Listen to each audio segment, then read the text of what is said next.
अक्सर पेशेंट्स अपनी बीमारी के बहुत ही लेट या एडवांस स्टेज में डॉक्टर के पास जाते हैं। फिर वो कहते हैं कि सब कुछ तो ठीक था डॉक्टर साहब, एकदम से इसको ये दिक्कत बन गई। एकदम से कोई भी दिक्कत नहीं बनती, क्योंकि हर बीमारी की शुरुआत से पहले हमें मिलती है एक चेतावनी, और इसी वार्निंग साइन के पकड़ने को हम स्क्रीनिंग मेथड्स कहते हैं। Hello, this is your amazing gynaec and let's talk about the vital screening methods in obs and gynae that every woman should know, because from protection to prevention, screening is self-care.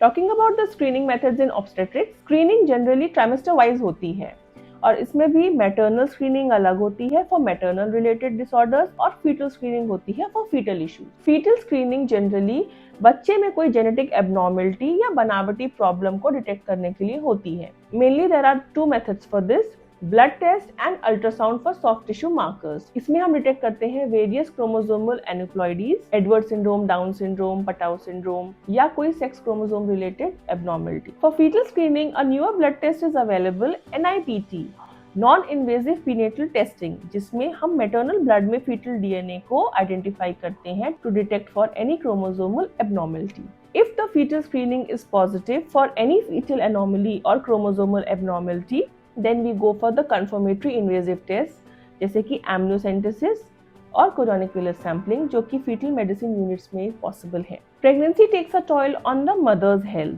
और कई सारी बीमारियां pregnancy के साथ साथ मां में develop होती हैं और प्रेगनेंसी के बाद वो नॉर्मलाइज हो जाती हैं, जैसे कि थायराइड, डायबिटीज और hypertensive disorders which are more of pregnancy related. और इसीलिए हर एंटीनेटल विजिट में हमें मैटरनल स्क्रीनिंग करनी जरूरी है in the form of vital monitoring, blood test और यूरिन एनालिसिस। कुछ स्पेशल केसेस में हमें इन्फेक्शियस डिजीज स्क्रीनिंग भी करनी होती है। And talking about gynaecology, screening methods mainly होती हैं for gynaecological cancers, breast cancers, physical pelvic examination होता है फॉर एनी मास और पैल्पेबल लम्प और any abnormality.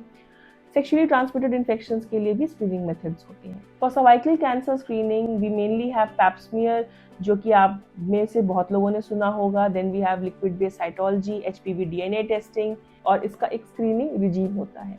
Coming to breast cancer, mainly we have mammography. अगर पेशेंट 40 ईयर्स से कम की है तो we prefer ultrasound first. Then we have pelvic ultrasounds and CT scans to identify any pelvic mass. Blood test की अगर बात करें तो there are various blood test for the tumour markers of the different cancers and also for monitoring the health of the patient during the treatment process. मुझे उम्मीद है कि अब हल्के सिम्टम्स में भी आप अपने डॉक्टर को कंसल्ट करेंगे, क्योंकि हर महिला के लिए उसकी अच्छी सेहत ही उसकी ताकत है। This is amazing gynaec signing off. मिलते हैं अगले वीडियो में।